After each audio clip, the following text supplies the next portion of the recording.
A paz do Senhor, povo de Deus, bom dia, boa tarde, boa noite. Gente, eu estou aqui para compartilhar um pouco da minha história, ou melhor dizendo, do que eu aprendi ao longo de 7 anos de ministério. Deus me levantou aos 16 anos para pregar e ministrar sua palavra. E de lá para cá eu aprendi tanta coisa que hoje eu sinto uma necessidade enorme de compartilhar e mostrar o que me ajudou a permanecer firme enquanto eu vi muitos caindo no meio do caminho. Pois bem, a seguir vocês vão ver princípios que eu aprendi e guardo no meu coração, que digo que são os meus alicerces que me ajudaram a permanecer convicta acerca da obra que Deus me chamou. Vamos lá? Primeiro princípio. Princípio da humildade. Gente, isso é fundamental para quem exerce o ministério, porque segundo Tiago, capítulo 4, versículo 6, Deus resiste aos soberbos, mas dá graça aos humildes. Eu vi muitos jovens que desanimaram e caíram nesse princípio quando Deus os colocou à prova, porque Deus nos coloca à prova para nós pôr em prática o que Ele mesmo nos ensina na sua palavra. E como Deus faz isso? Quando você é chamado, por exemplo, para ir para uma igreja muito afastada, ou que tenha uma quantidade muito pequena de membros. Tem pessoas que acreditam que é perca de tempo e acabam quebrando o princípio da humildade. Nós somos, na verdade, vasos nas mãos do oleiro, e onde ele nos chamar para ir, precisamos ir. Altar não é lugar para ser aplaudido, mas para exaltar o nome de Deus. Segunda coisa, identidade. Esse é um princípio que muitos tropeçam por serem ansiosos demais, porque querem ser reconhecidos e para isso o que eles fazem?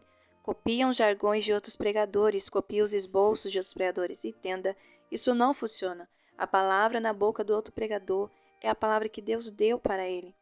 Por isso, seja original, se submeta ao processo que Deus te coloca e pregue a mensagem da forma que Ele te deu.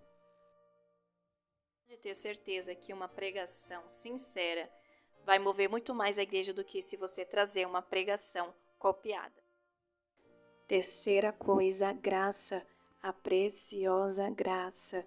Esse é um princípio que não deve guiar somente o pregador, mas toda a igreja de Cristo.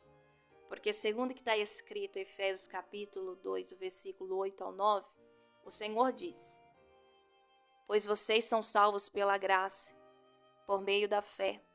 E isso não vem de vocês, é dom de Deus, não por obras, para que ninguém se glorie. Veja, para que ninguém se glorie. Todo pregador carrega sobre seus ombros a responsabilidade de ser exemplo daquilo que prega. E isso é importante. Porém, você precisa entender claramente que o que está sendo realizado em você é mediante a sua fé, não mediante as suas obras. Porque se você inverter essa ordem, se você acha que o que está sendo feito em você é mediante as suas obras e não mediante a tua fé, você acaba invalidando o sacrifício de Jesus na cruz. Por isso que tem muitas pessoas que acham que o quanto elas conquistam em Cristo é o tanto que elas jejuam, o quanto que elas oram, tanto que elas fazem isso. E na verdade, tudo isso só é possível mediante a nossa fé em Cristo. Então, tudo que nós fazemos é porque Ele está agindo em nós. Se você não entender isso, você pode acabar cometendo a falha da idolatria, ou seja, você vai acabar classificando pessoas como mais santas, outras como menos santas, e a idolatria seria ocupar, colocar no seu coração alguma pessoa, alguma coisa terrena que seja maior do que Deus na sua vida. Ou seja, não coloque pastores, pregadores, missionários como referência na sua vida. Sempre coloque Cristo como maior exemplo.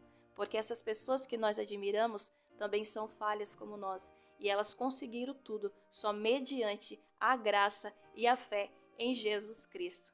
Eu espero que eu tenha tratado desse assunto de forma clara com vocês. Amém? Deus abençoe.